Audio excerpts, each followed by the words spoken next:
소요리 문답 23문을 보면 그리스도의 삼중직에 관한 말씀이 나옵니다. 그리스도의 삼중직이라고 하면 선지직, 그리고 제사장직, 그리고 왕직을 말합니다. 예수님께서 이 세상에 오신 것은 이 삼중직의 사명을 감당하기 위해서 이 세상에 오신 것입니다. 그러므로 성탄을 맞이할 때에 이 삼중직의 의미를 예수님의 성탄을 통하여 이해하지 못한다면 성탄절에 대한 이해가 우리의 마음속에 예수님이 이 세상에 오신 목적을 이해하는데 너무도 부족할 뿐만 아니라 바를 수가 없기 때문에 이 성탄절을 통하여 메시아라고 하는 그 의미가 우리에게 삼중직으로 오신 예수님을 우리가 영접하는 믿음의 고백이기 때문에 이 삼중직을 이해하는 것이 너무도 중요합니다. 선지직은 하나님의 뜻과 말씀을 하나님의 백성들에게 선포하는 사명이 바로 선지자직입니다. 제사장직은 백성을 대표해서 성전을 지키며 성전에서 기도하며 백성을 대표하여 하나님 앞에 나아가서 제사를 드리는 직분이 바로 제사장 직분입니다. 왕직은 하나님의 백성을 하나님의 뜻대로 통치하고 다스리는 바로 그 직임이 왕직이라고 말할 수가 있습니다. 예수님이 이 세상에 오셔서 이 삼중직을 완성하기 전까지는 이 세상의 사람들이 이 삼중직을 각각 맡아서 예수님이 오셔서 삼중직을 행하는 그 삼중직의 의미를 보여주었던 사람들입니다. 이 세상의 선지자들은 예수님이 오셔서 하나님의 말씀을 선포하는 선지직에 관한 것을 예표로 보여준 사람이고, 제사장은 그 몸이 친히 성전이라고 말씀하신 예수님께서 그 제사장으로서 하나님 앞에 기도하며 백성을 대표하여 자신의 몸을 십자가의 제물로 드리신 진정한 대제사장의 사역을 보여주었던 사람들이 바로 제사장입니다. 그리고 이 세상의 왕은 진정한 왕이신 예수 그리스도가 이 세상에 오셔서 구원받은 하나님의 백성들을 다스리게 될 영원한 하나님의 나라의 통치를 이 땅에서 보여주기 위하여 세워진 직분이라고 말할 수 있습니다. 예수님께서 이 세상에 오신 것은 바로 이 삼중직을 성취하기 위해서 오신 것입니다. 예수님께서 이 세상에 오시기 전에 있었던 선지자들이나 제사장이나 왕은 그들의 죽음으로써 자기가 가지고 있는 직임을 계속 감당할 수가 없었습니다. 그러나 선지자는 죽어도 선지직은 계속해서 이스라엘 백성들에게 있어야 했고, 제사장은 죽어도 하나님 앞에 제사장 직분은 계속해서 이스라엘 백성들에게 필요한 직분이었고, 왕은 죽어도 이스라엘을 하나님의 말씀으로 다스리는 왕직은 계속 이스라엘 백성들에게 있어야 되는 직분이었습니다. 그런데 예수님이 이 세상에 오셔서 삼중직, 즉 메시아의 사명을 감당함에 있어서 그것을 이 세상에 구체적으로 나타내신 곳이 어디냐? 그것이 바로 교회입니다.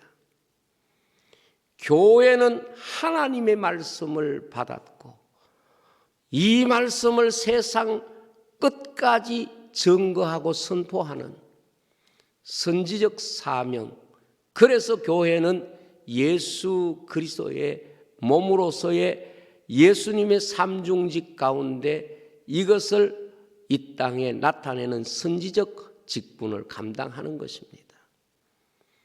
그리고 교회는 이 땅의 죄악과 어두움과 이 땅의 여러 가지 잘못을 사람들을 대표하여 하나님의 성전을 지키며 기도하며 회개하고 하나님 앞에 나와서 이 땅의 아픔과 죄악을 용서해 주실 수 있도록 회개의 기도를 하는 그런 자리가 바로 교회입니다. 그리고 교회는 세상과 다르게 하나님의 통치를 받는 하나님의 백성들이 하나님의 통치를 받는 것이 무엇인가를 교회를 통하여 이 땅에 보여줌으로써 앞으로 영원한 하나님의 통치를 받는 성도들, 하나님 나라의 백성들이 누구인가를 이 교회를 통하여 함께 공유하고 함께 그 나라를 바라보는 그런 현장입니다. 그래서 교회의 3대 표지가 뭔가 하면 교회가 다른 것은 없어도 이 3가지는 반드시 있어야 되는 교회의 3대 표지는, 첫째는 신실한 하나님의 말씀의 선포고, 이것은 교회의 선지직을 말하는 것이고, 올바른 성례의 집행이고, 이것은 예수님께서 우리를 위하여 십자가에서 죽으신 제사장직에 관한 것을 주님 오실 때까지 기념하는 이 성례가 바로 그리스도의 제사장직에 대한 해석이고, 그리고 올바른 권징의 집행은 예수님의 통치가 이 땅에 나타나게 되는 그리스도의 왕직을 교회 안에서 행사하는 것이 바로 권징이라고 말할 수 있습니다. 그런데 예수님께서 이 세상에 오셨을 때 예수님이 감당하셔야 될 이 3가지 삼중직을 가지고 있는 사람들이 있었습니다. 첫째, 선지직을 감당하고 있는 사람들이 바로 서기관들입니다. 이들은 하나님의 말씀을 가졌던 사람들이고, 그리고 하나님의 말씀들을 백성에게 가르쳤던 사람이고, 하나님의 말씀에 대한 질문에 대하여 답을 했던 사람들입니다. 그래서 여기에 서기관들은 성경에 대하여 너무도 해박한 지식을 가지고 예수님이 베들레헴에 탄생하실 것에 대하여 너무도 정확한 성경 지식을 가지고 이 사실을 묻는 사람들에게 말해 줄 수가 있었던 것입니다. 예수님이 오셨을 때에 제사장직에 실제로 있었던 사람은 당시의 대제사장입니다. 그는 예수님의 대제사장직을 감당해야 되는 직분을 가지고 있었음에도 불구하고 실제로는 예수님처럼 그 백성을 위하여 가슴 아파하고 그 백성을 위하여 희생하고 그 백성을 위하여 성전을 떠나지 않고 기도하는 것이 아니라 세상과 결탁하여 이권을 행사하는 그런 대제사장이 되어 있었습니다. 예수님이 오셨을 때에 왕의 위치에 있던 사람은 헤롯입니다. 이 사람은 하나님의 통치를 보여주는 사람이 아니라 오히려 예수님을 죽이려고 했던 사람이 바로 이 헤롯이었던 겁니다. 우리가 이 헤롯을 볼 때에 굉장히 성경이 우리에게 주는 교훈이 큽니다. 그것이 뭔고 하면 동방 박사가 왔을 때에 그들에게 이렇게 말을 합니다. 가서 찾거든 나도 가서 경배하게 하세요. 이렇게 말합니다. 이 말을 그냥 들으면 헤롯은 신사적이고 헤롯이야말로 예수님께 경배하고 싶은 마음이 있구나 이런 생각을 할 수가 있습니다. 그러나 우리가 성경 말씀을 통하여 깨닫는 것이 무엇입니까? 말씀이 헤롯을 보여주는 헤롯의 모습이 무엇입니까? 겉과 속이 다르다는 거지요. 겉으로는 예수님을 존경하는 것처럼 오신 유대인의 왕을 영접할 것처럼 생각하지만은 실제로는 그 속에 죽이려고 하는 무서운 음모가 있었던 것입니다. 저는 이 세상 권력이 이런 이중성을 쉽게 가질 수 있다는 생각을 많이 합니다. 권력이 교회를 존경하는 듯이 사랑하는 듯이 위해 주는 것처럼 말은 그렇게 할 수 있어도 그 내면에는 교회를 충분히 해할 수 있는 의도를 가질 수 있겠다 그런 생각이 듭니다. 저는 적어도 이 대한민국의 정부와 정치하는 사람들이 입으로 교회 와서 치하하고 존경하는 듯이 말하면서도 그 내면에서는 오히려 교회를 해하고자 하는 음모를 꾸밀 수도 있겠다 하는 생각이 들 때가 있습니다. 이런 통치자가 되지 않도록 우리가 기도해야 되겠고, 특별히 이 세상에 이러한 신분을 가지고 있는 사람들은 자기 자신을 돌아보아 주님 앞에 이런 잘못을 범하지 않도록 늘 주님 앞에 신실하고 정직할 수 있기를 간절히 소원합니다. 그런데 예수님이 세상에 오셔서 이 삼중직의 사명을 감당할 때 이 삼중직에 대하여 그대로를 보여주는 사람들이 있었습니다.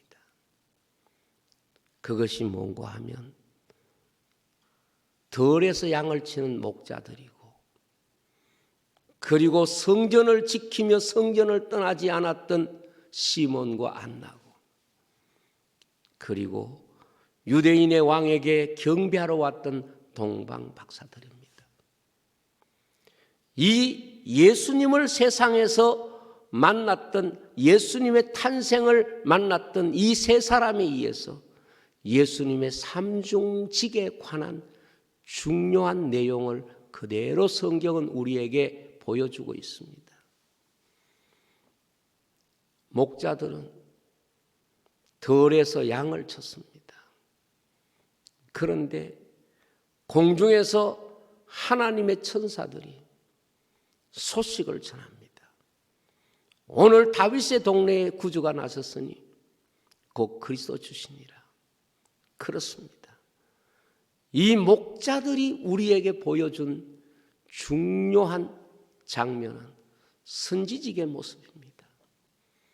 하나님의 사자들이, 하나님의 천사들이 예수 그리스도를 증거하고 그 소식을 들은 목자들이 예수님께 가서 경배하는 것, 이게 선지직의 가장 중요한 구조고, 그것을 실제적으로 예수님이 오셨을 때 그 선지직이 무엇인가를 우리에게 설명하는 요소라고 믿습니다.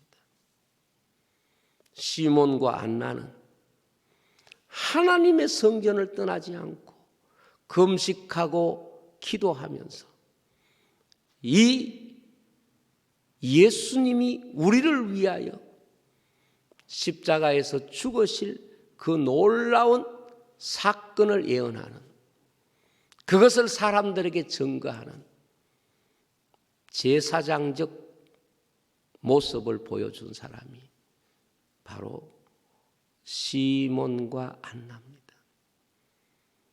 저는 이 시대의 제사장이 누굴까?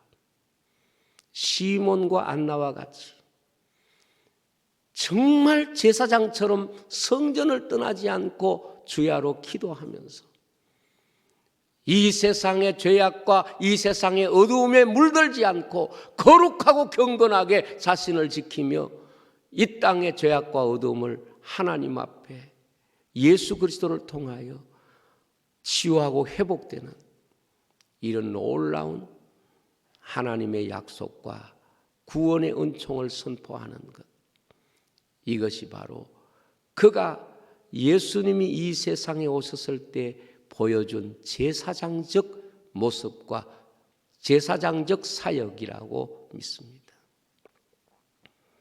그리고 동방박사는 왕으로 오신 예수님을 영접하는 가장 중요한 모습을 보여줍니다. 그들 스스로가 유대인의 왕으로 오신 이가 어디 계시냐 이렇게 묻고, 그들이 예수님께 드린 세 가지 보물은 당시에 왕에게만 드릴 수 있는, 왕에게 드리는 그런 예물이었다고 합니다. 그러므로 예수님이 이 세상에 오셨을 때 이 예수님이 메시아로 오셨다는 것은 삼중직의 사명을 감당하기 위해서 오셨는데, 그 삼중직의 사명을 그대로 예수님이 오셨을 때 보여준 세 가지 인물, 하늘의 소식을 전할 때 그 소식을 듣고 예수님께 가서 경배하는 선지적 사명과 성전을 떠나지 않고 예수님의 미래에 대하여 예언하는 이 제사장적 사명과 예수님을 왕으로 알고 그 앞에 멀리서 와서 무릎 꿇고 경배하고 예물을 드렸던 이 동방박사의 모습이야말로 예수님께서 이 세상에 오신 진정한 목적을 자신의 삶의 예배와 예수님과의 관계를 통하여 해석해낸 사람들입니다. 저는 이번 성탄절을 통하여 우리 성도들이 예수님이 이 세상에 오신 세 가지 목적 삼중직을 우리가 이 시대에, 우리 교회가 이 시대에 해석할 수 있는 그런 은혜가 있었으면 합니다. 온갖 소문과 온갖 성경적 지식을 가지고 오히려 예수님과 상관없는 교회로 만들어 가려고 하는 이런 세대에 예수 그리스도의 생명의 말씀을 가지고 선지자로 우리 가운데 오신 예수님을 말씀을 통하여 경험하고 우리가 성전에서 기도하며 이 세대에 우리 성도들이 하나님 앞에 제사 드리고 예배 드림으로 이 땅을 치유하는 이런 제사장적 사명을 감당하고, 그리고 동방 박사들처럼 예수님을 나의 왕으로 영접하고 그 앞에 무릎 꿇고 예수님이 우리 가운데 오신 이 놀라운 사실을 우리가 체험하고 경험할 수 있어야 될 줄로 믿습니다. 많은 사람들이 서기관과 같은 신앙생활을 하기가 쉽습니다. 내가 성경을 많이 알고 있으면 그것이 신앙인 줄 잘못 생각하는 것입니다. 그러나 성경을 서기관처럼 아무리 알았다고 하더라도 서기관이 예수님을 만난 것은 아닙니다. 성경을 많이 아는 것과 예수님을 인격적으로 만나는 것은 다른 문제입니다. 그리고 대제사장처럼 직분이 때로는 우리의 신앙처럼 인지될 때가 있습니다. 그러나 대제사장은 예수님 만나지 않았습니다. 이스라엘에서 가장 귀한 직분인 대제사장의 직분을 가지고 백성을 대표하는 직분을 가지고 있었지만은 그것이 믿음이 될 수는 없습니다. 사람들은 직분이 믿음이라고 잘못 생각하는 경우가 많습니다. 직분이 우리가 정말 예수님을 만나고 성전을 떠나지 않고 기도하면서 주님을 진정으로 내 생명의 구주로 영접하는 것과는 다른 문제인 것입니다. 그리고 이 세상의 성공과 권력이 하나님의 통치와 다른 것입니다. 우리는 지금 세상에 너무 목말라 있고 그러한 것들이 예수님을 나의 왕, 나의 구주로 영접하는데 실패하는 경우가 많습니다. 저는 이 성탄절을 통하여 이 삼중직의 예수님을 우리가 우리의 선지자로, 우리의 왕으로, 우리의 제사장으로 우리의 마음속에 만나려고 하면 무엇보다도 예수님께 예배하는 그런 사람이 되어야 하고 동방박사와 같이 하나님의 말씀에 들었으면 순종해서 그들에게 계시를 줄 때에 헤로데게로 가지 않고 다른 길로 돌아간 거예요. 진짜 임금을 만난 사람은요, 가짜 통치를 받지 않습니다. 진짜 주님을 왕으로 모신 사람은요, 가짜 왕이 어떤 사람인가를 하나님의 인도를 받고 하는 것입니다. 그리고 목자들처럼 이 세대에 깨어있는 사람, 그 사람이 바로 오늘 이 시대에 있어서 선지적 사역의 자리에서 사명을 감당하고 있는 사람이다. 그렇게 믿습니다. 이 성탄절을 통하여 주님이 우리에게 주시는 은혜를 풍성히 누리시기를 주의 이름으로 축복을 드립니다.